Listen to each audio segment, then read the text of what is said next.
આજે તો વર્કઆઉટ કરતી વખતે બેક તૂટી ગયું હતું.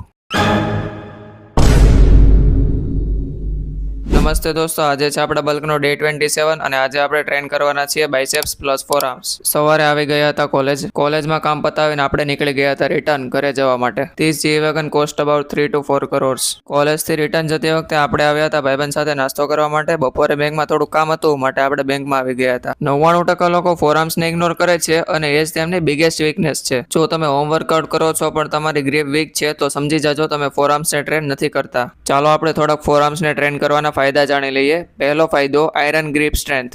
એકવાર ગ્રીપ સ્ટ્રોંગ થઈ જાય પછી દરેક એક્સરસાઇઝ ઇઝી લાગશે. બીજો ફાયદો, ઓવરઓલ પાવર બૂસ્ટ. પુશઅપ્સ હોય, પુલઅપ્સ હોય, આ બધામાં પરફોર્મન્સ વધે છે. ત્રીજો, કિલર આર્મ લુક.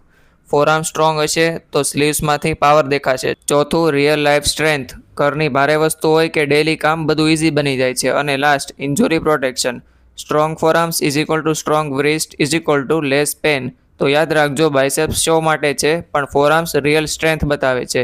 ઇગ્નોર કરશો તો રિગ્રેટ થશે, ટ્રેન કરશો તો રિસ્પેક્ટ મળશે.